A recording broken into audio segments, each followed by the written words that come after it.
students, welcome to my class. Today we will learn language functions. But before that, information about how to ask in examination. તો students, language functions એ પરીક્ષામાં તમારી બોર્ડની એક્ઝામમાં કેવી રીતે પૂછાય છે? તો મારી પાસે આ માર્ચ 2020નું અંગ્રેજીનું સ્ટાન્ડર્ડ 10નું પેપર છે. તમે પણ મેળવી જ લીધું હશે પેપર, અને ના મેળવ્યું હોય તો મેળવી લેજો, જેથી તમને ફંક્શન્સનો ખ્યાલ આવે. તો ક્વેશ્ચન 32 to 40 મીન્સ કે 32થી 40 સુધી પેપરમાં ફંક્શન્સ પૂછાય છે. તો 32 to 40 આટલા લેંગ્વેજ ફંક્શન્સના પ્રશ્નો હોય છે. તો આપણે ડિટેલમાં એ જોઈ લઈએ કે કેવી રીતે કયા ટાઈપના ફંક્શન્સ પૂછાય છે. તો 32, 33, 34 આમાં આવશે match A with B. A with B. That means કે તમારે ફંક્શન્સ મેચ કરવાના છે. એ સેક્શનમાં તમને સેન્ટેન્સ આપેલા હશે, 3 સેન્ટેન્સીસ હશે, અને બીમાં 4 ફંક્શન્સ આપેલા હશે. અને તમારે એ સેન્ટેન્સ છે એને બહુ જ કેરફુલી રીડ કરવાના, સમજવાના, અને પછી નક્કી કરવાનું કે કયું ફંક્શન્સ આમાં એપ્લાય થશે. તો આના પણ કેટલા માર્ક છે? 3. ત્યાર પછી 35, 36, 37 આમાં શું પૂછાશે? Complete the conversation.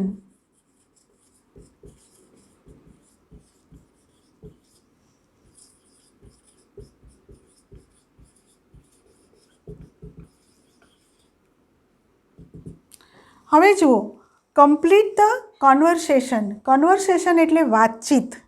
તો આમાં તમને પર્સન 1, પર્સન 2 બેની કન્વર્સેશન આપી હશે. અહીંયા તમને કોઈ બી નામ આપેલું હશે.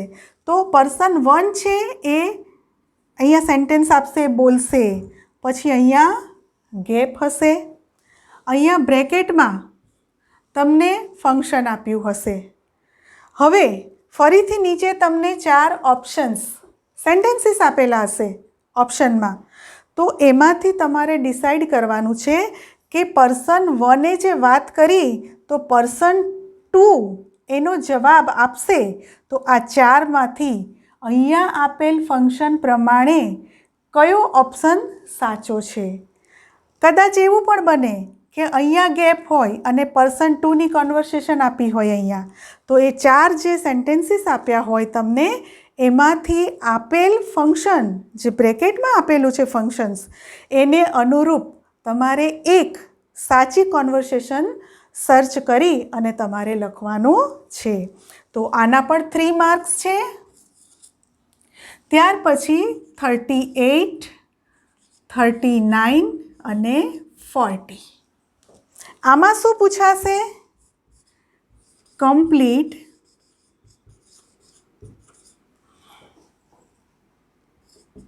The sentences.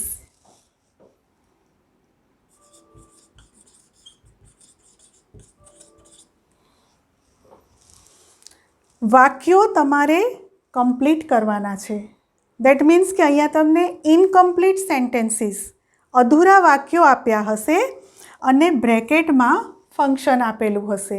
તો એ ફંક્શન પ્રમાણે તમારે સેન્ટેન્સ કમ્પ્લીટ તો કરવાનું જ છે, પણ મિનિંગફુલ સેન્ટેન્સ તમારે કમ્પ્લીટ કરવાનું છે. અને એટલા માટે જ મેં તમને parts of speech basic English પહેલાં તમને રિકોલ કર્યું હતું. તો આના પણ માર્ક છે 3. 3, 3, 3 ટોટલ 9 માર્ક્સનો આ ક્વેશ્ચન છે લેંગ્વેજ ફંક્શન. યાદ રાખજો, સેક્શન સી 32 to 40 9 માર્ક્સના ફંક્શન્સ પૂછાય છે. હવે બીજી વાત, મારા સ્ટુડન્ટ્સ મને એવું કહેતા હતા કે મેમ બહુ અઘરું લાગે છે. હા, થોડું તમને કોમ્પ્લિકેટેડ, થોડું મૂંઝવણભર્યું, બોરિંગ લાગશે અને મારે માટે તો સમજાવવું સહેલું છે, પણ તમારે સમજવું એટલું અઘરું નથી. If you learn honestly it will be surely easy. તમને પણ સરળ લાગશે. અને તમે જે સ્કીપ કરવાની વાત કરો છો ને, તો 9 માર્ક્સ 9 માર્કના ફંક્શન્સ છે. અને જો તમે તમારા દરેક યુનિટ, ટેક્સ્ટબુકના દરેક યુનિટમાં લેંગ્વેજ પ્રેક્ટિસ આપેલી છે, એને બરાબર તમે ભણજો તો તમને લેંગ્વેજ ફંક્શન્સમાં તકલીફ પડશે નહીં. હા, તો હવે આપણે આપણા ટૉપિક પર આવીએ. Language functions. What is function? Function એટલે શું? કાર્ય. Language functions. તો અંગ્રેજીમાં ઘણા બધા ફંક્શન્સ છે. તો આજે આપણે ડિસ્ક્રાઇબિંગ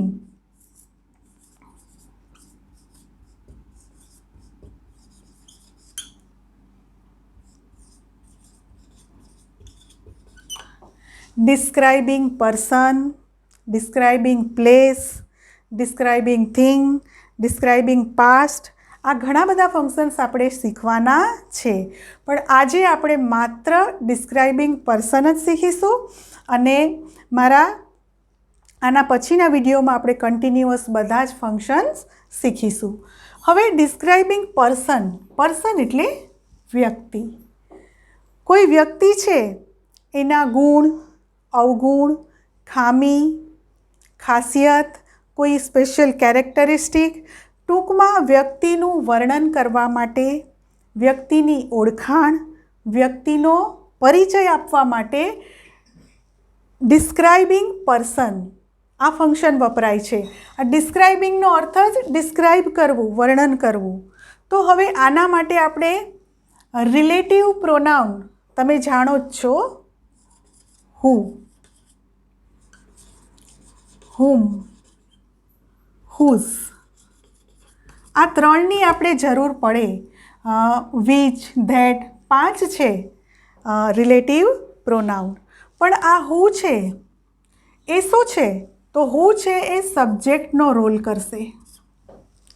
હુમ છે એ ઓબ્જેક્ટનો રોલ કરે છે. સબ્જેક્ટ ઓબ્જેક્ટ તમને ખબર જ છે. અને આ હુઝ છે એ in term of possession, ownership, માલિકી, હક બતાવે છે. પણ એ પહેલાં આ હુ એને હું ક્લિયર કરી દઉં કે હું એમ કહું કે હુ આર યુ.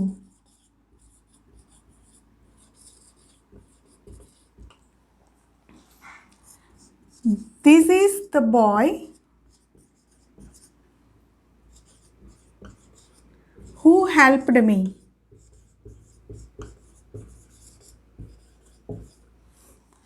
અહીંયા પણ હુ છે, અહીંયા પણ હુ છે. અહીંયા હુ આર યુ, કોણ છો તમે? તો આ હુ છે એને ઇન્ટ્રોગેટિવ પ્રોનાઉન કહેવાય. એ પ્રશ્ન પૂછવા માટે છે. પણ અહીંયા હુ છે પ્રશ્ન પૂછવા માટે નથી. અહીંયા હુ છે એ રિલેટિવ પ્રોનાઉન છે કે જે વ્યક્તિની ઓળખાણ આપે છે. This is the boy who helped me, કે જેણે મને મદદ કરી હતી. તો એ વ્યક્તિની ઓળખાણ આપે છે. તો અહીંયા હુ છે ઇન્ટ્રોગેટિવ પ્રોનાઉન છે, અહીંયા હુ છે રિલેટિવ પ્રોનાઉન છે. તો આપણે વેરિયસ એક્ઝામ્પલ્સ દ્વારા ડિસ્ક્રાઇબિંગ પર્સન શીખીએ. પહેલું એક્ઝામ્પલ હું તમને આપીશ.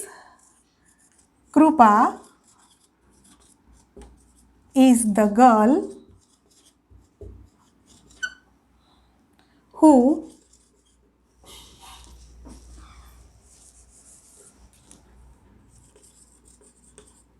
has won the race.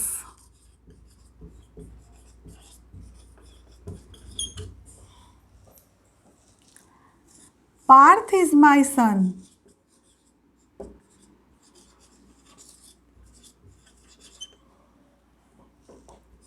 who is clever at maths.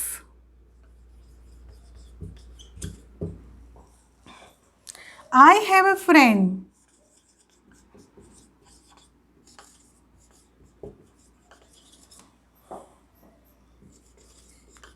who helps me in every difficulty.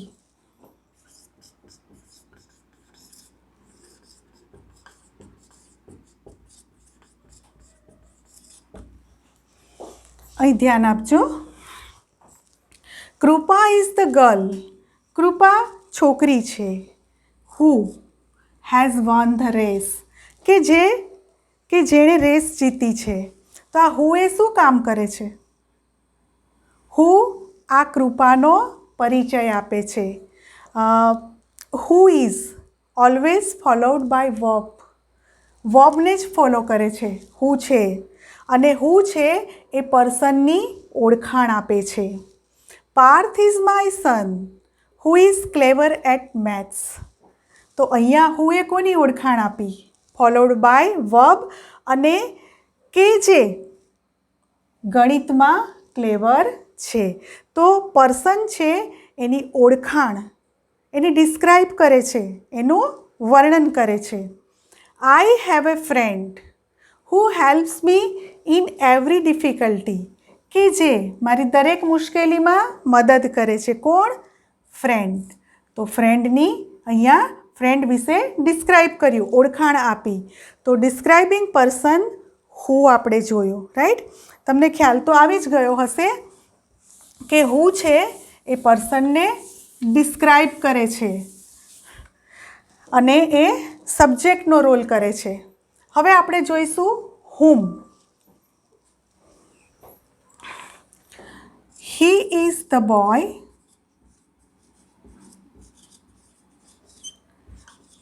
whom I met at station.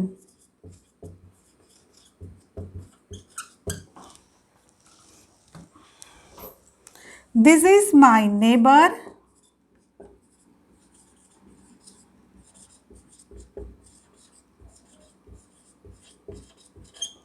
whom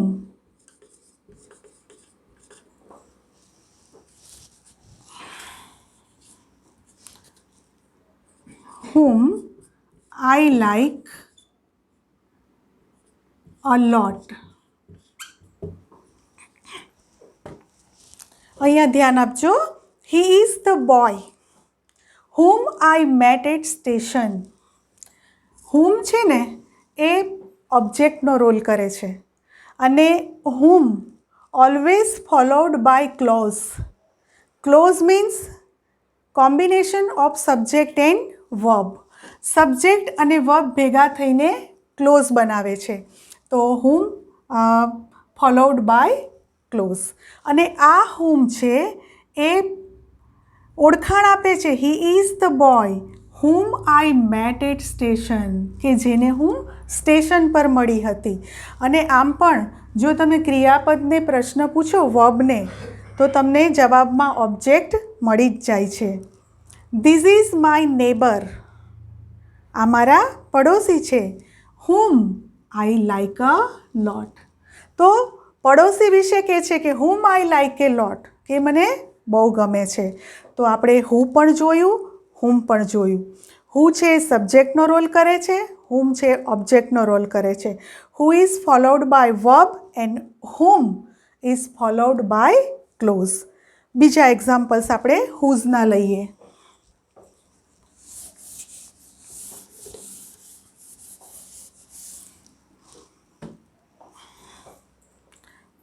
The boy whose father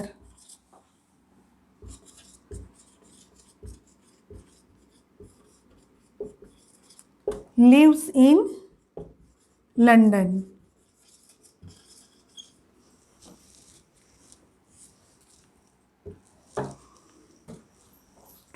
Sarika is my classmate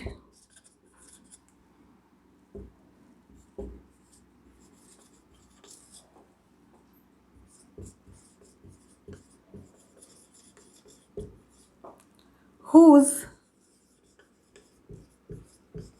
purse was stolen.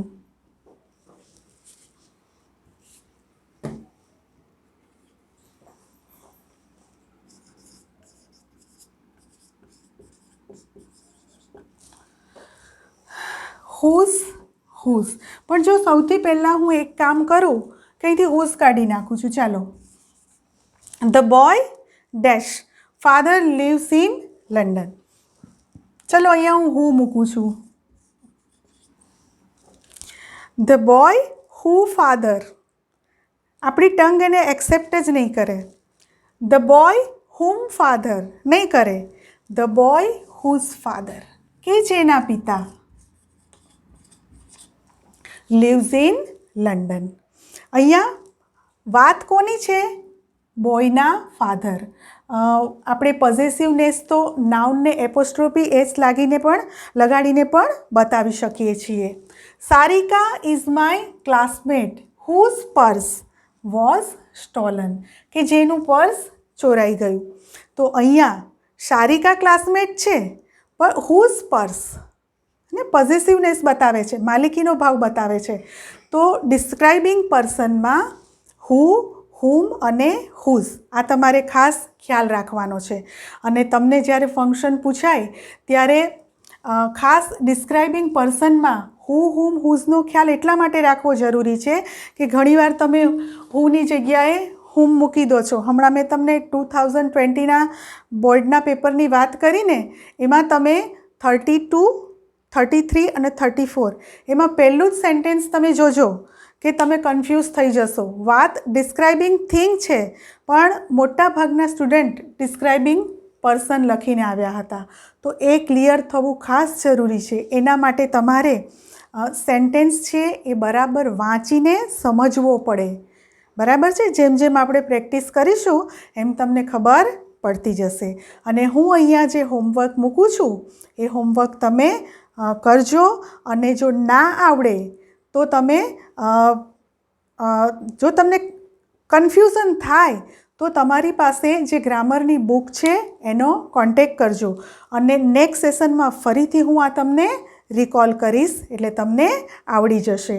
અને next સેશનમાં describing place, describing thing અને describing past આટલું આપણે કરીશું. પણ તમે આના નાના નાના સેન્ટેન્સ તો ફ્રેમ કરજો જ એટલે તમને આવડી જાય. ઓકે, મળીએ નેક્સ્ટ સેશનમાં. લર્ન કરતા રહેજો, શેર કરજો, સબસ્ક્રાઈબ કરજો એન્ડ પ્રેસ ધ બેલ.